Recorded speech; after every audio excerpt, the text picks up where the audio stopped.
mit Rettungshubschrauber begleiten. Okay. Können wir hinterher fahren? Ja, pass auf, die Drohne, dann lass es verstempelt da. Ja, dann.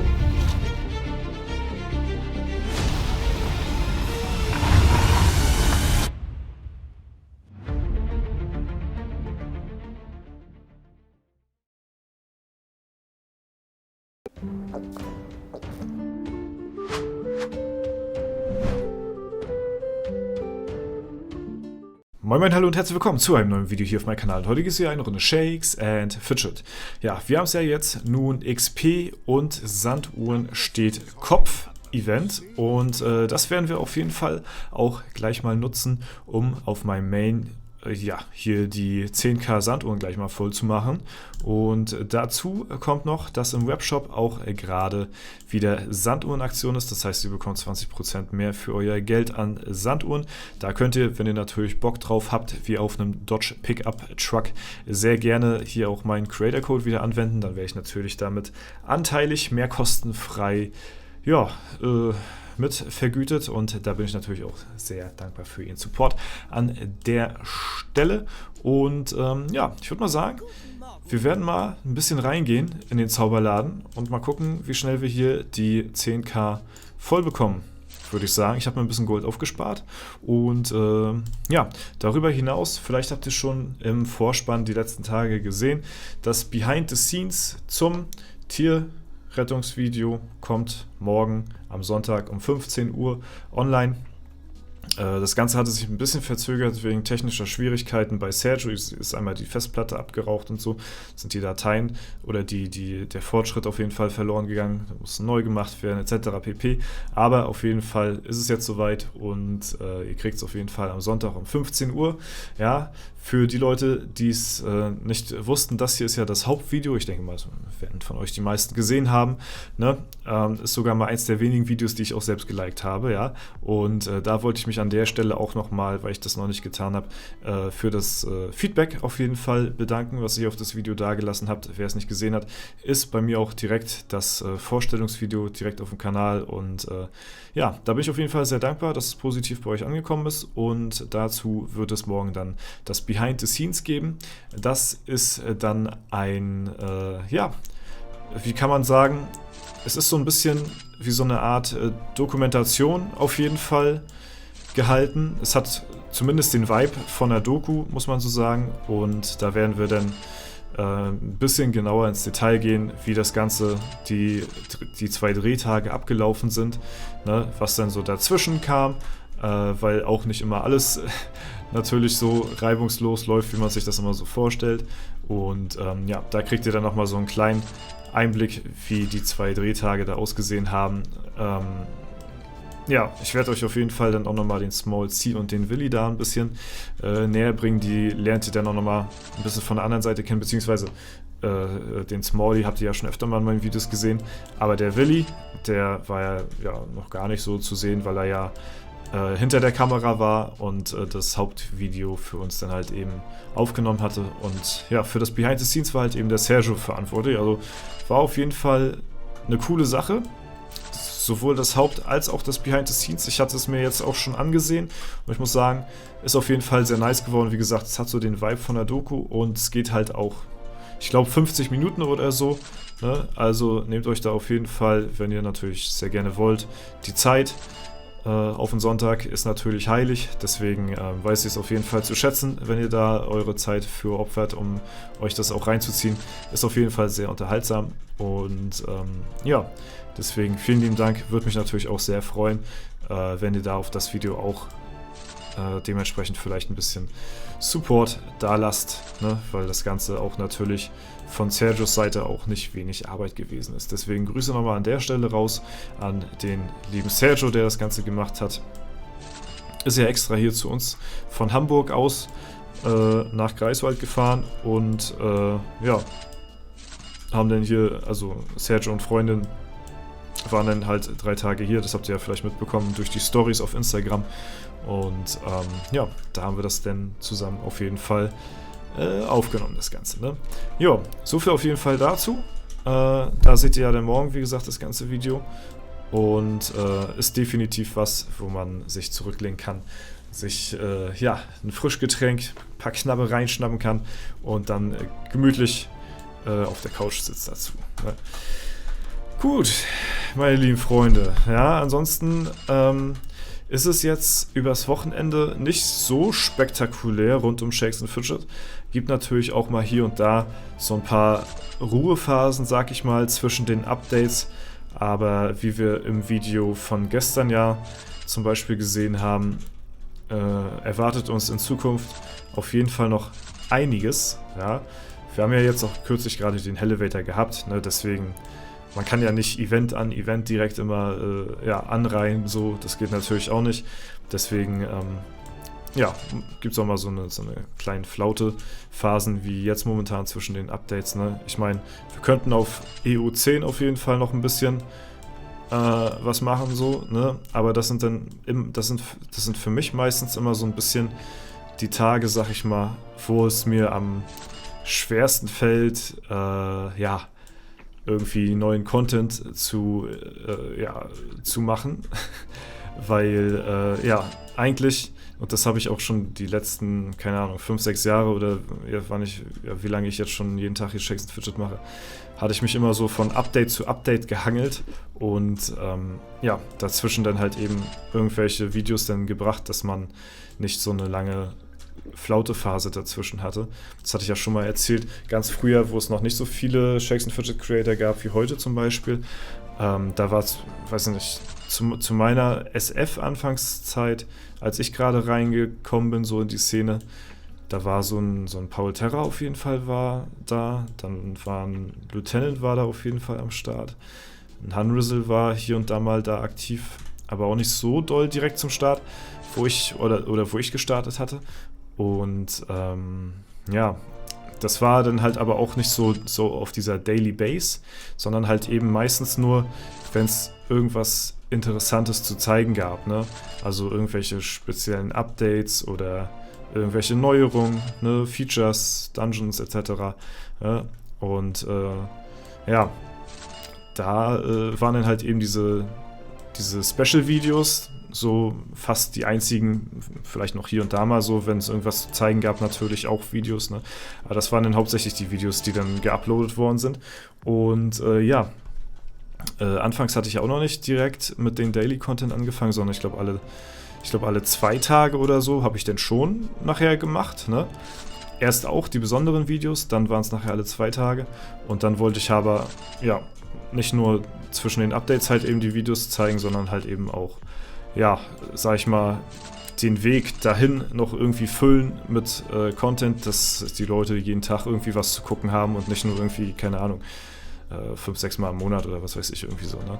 Und deswegen, ja, war ich dann nachher so fast mit der Einzige, glaube ich zumindest. Ich glaube, es gab keinen weiter irgendwie, der dann so diesen Daily Stuff gemacht hatte, so, ne? War natürlich jetzt nicht jeden Tag immer so besonders spannend, ne? Weil es ja auch nicht jeden Tag irgendwie was Krasses so zu zeigen gab, ne? Aber, ja, man hat dann so langsam auf jeden Fall die Leute immer so ein bisschen an der, ja, wie soll ich sagen, an der Stange gehalten, hört sich auch irgendwie doof an, ne? Aber, ja, die Leute haben einen auf jeden Fall auch über die Videos dann mit begleitet, bis es dann wieder irgendwelche Update-Videos gab. Und das ist ja im Prinzip, zieht sich das ganze Shakes and Fidget-Thema, was so rund um Content angeht, eigentlich ja schon seit Anbeginn der Zeit so, ja, zieht sich das so hin, dass man halt eben von Update zu Update, ja, wie soll ich sagen, wartet, sag ich mal, wo dann halt so eine gewisse Hype-Phase ist, wie jetzt zum Beispiel, jetzt kommt halt als nächstes der Legendary Dungeon, die Eiersuche kommt, das Oster-Event halt, ne? Dann haben wir jetzt halt eben gestern die Information bekommen, dass es eventuell bald ein neues großes Update 20.0 gibt, so, ne? Und das sind dann wieder so eine Phasen auf jeden Fall, wo man ja, froh ist, sag ich mal, dass die gerade da sind und das ist natürlich auch ein No-Brainer, genauso wie Server-Starts. Das ist auch immer ganz, ganz easy auf jeden Fall, wo man sagen kann, okay, jetzt habe ich erstmal wieder ein bisschen was, ne? Denn, ja, ich sag mal so, die Leute, die immer so ja, vielleicht Kritik an den Videos ausüben, so, die sollen vielleicht auch mal selbst über einen langen Zeitraum versuchen, Daily Content zu machen. So, ne? Das ist natürlich auch immer im Auge des Betrachters. Ne? Manchen gefällt das, manchen gefällt das nicht so. Ne? Ist ja ganz klar. Dafür ist das Internet ja groß genug, dass jeder das gucken kann, was ihm halt gefällt. So, ne? Muss ja niemand die Videos gucken. Ne? Das ist auch vollkommen in Ordnung. Und es ist halt eben nur nicht so einfach, halt über einen gewissen Zeitraum. Ihr habt es ja gesehen, in der Vergangenheit sind ja einige YouTuber schon da gewesen, die Daily Content so machen wollten. Oh nein! Oh, jetzt habe ich eine 100er Sanduhren-Dings überskippt, weil die direkt danach kam. Ja, aber ja, man sieht halt eben Leute kommen und Leute gehen. Das ist halt eben ganz klar, weil es halt eben auch nicht so einfach ist, ne? Jeden Tag da auf jeden Fall am Start zu sein und Shakes and Fidget zu bringen. Und ja, ich wundere mich selbst, muss ich sagen, tatsächlich manchmal darüber, wie lange ich das Ganze hier eigentlich schon mache, mit diesem Volumen, was ich fahre und jeden Tag irgendwas bringen und was raushauen, ne? Auch wenn es jetzt nicht immer so den krassesten Mehrwert hat. Auch ich habe Highlight-Videos, die nützlichsten und ja, ich sag mal, aufwendigsten Videos, die habe ich halt eben in meiner Tipps und Tricks Playlist gespeichert, damit man die dann halt so ein bisschen rausfiltern kann, ne? Aber dazwischen sind halt eben auch viele Videos, die halt eben, ich sag mal, jetzt nicht so einen großartigen Mehrwert bieten, aber dafür halt eben, ja, ich sag mal, entertainmentmäßig vielleicht ein bisschen unterhalten. Auch wenn es nur nebenbei, so wie jetzt gerade hier beim Alu-Klicken ist und so, was man halt so im Hintergrund hört, weil, ja, das geht mir ja genauso, muss ich sagen, wenn ich jetzt meine Alu klicke, nur stumpf die Alu klicken und nichts nebenbei am Laufen haben, ist, finde ich, irgendwie komplett lame. Also das Mindeste, was bei mir läuft, ist dann halt eben, ja, Musik im Hintergrund, die ich mir dann nebenbei anhöre, während ich halt meine Alu runterspiele. Oder halt einen Stream nebenbei oder irgendein Video oder so. Jetzt haben wir übrigens die 10.000 geknackt. Sehr schön, haben wir das auf jeden Fall schon mal wieder erledigt hier auf dem Server. Jetzt fehlt es nur noch auf W50 und auf W27, da müssen wir auch noch mal ein bisschen auffüllen. Ja, das ist immer ätzend, aber ich sage euch ganz ehrlich, wenn ihr Stufe 632 erreicht habt und auf Gold geht, ihr verbraucht so viele Sanduhren, weil ihr halt immer nur die kürzeste Quest annehmt. Das ist unglaublich, wie schnell die Sanduhren runtergehen.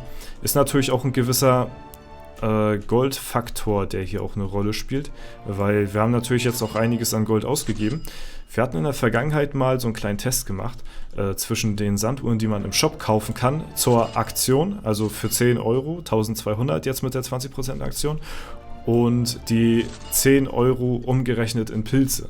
Ja, also da hatte ich dann die Pilze angehabt und dann konnte man sehen, okay, ich habe hier jetzt 10 Euro an Pilze, die geben wir jetzt aus. Und da kamen wir tatsächlich, ja, das kann aber auch kompletter Zufall gewesen sein, ne? Also das steht jetzt nicht im, sag ich mal, so im Buch geschrieben, dass es jetzt immer so sein muss, so, ne?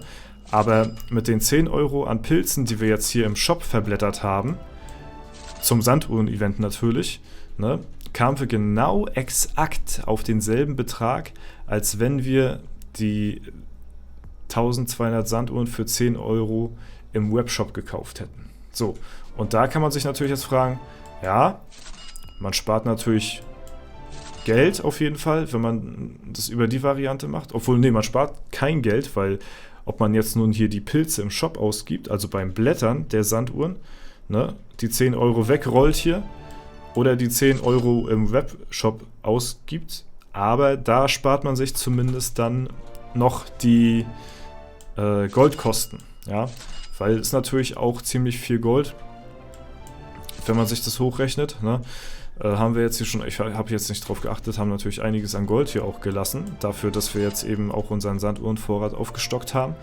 und 3,75 Millionen Gold für 100 Sanduhren.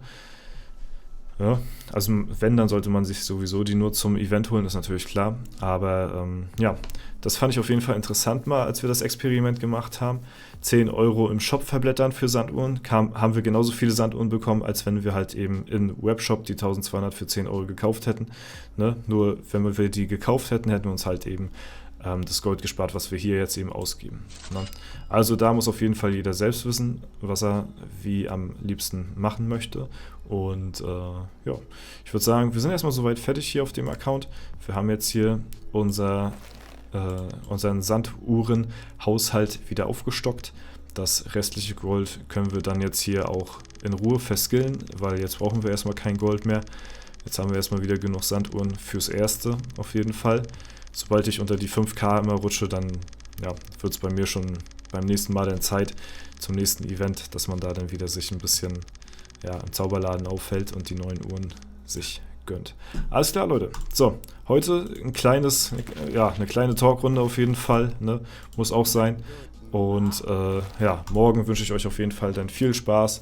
Ich hoffe, ihr seid ja am Start um 15 Uhr, ne? Ist das Behind the Scenes vom Tierrettungsvideo da. Und ich hoffe, euch gefällt's. Lasst es mich auf jeden Fall sehr gerne in den Kommentaren wissen. Ne? Würde mich wirklich extrem interessieren, wie euch das auch gefällt. Und ich sage euch, ja, es könnte auf jeden Fall für den ein oder anderen Lacher sorgen, denke ich mal, fürs ein oder andere Schmunzeln. Deswegen, ja, viel Spaß auf jeden Fall dabei. Ich wünsche euch noch ein schönes Wochenende soweit. Ne? Danke fürs Zuschauen, haut rein und bis zum nächsten Mal.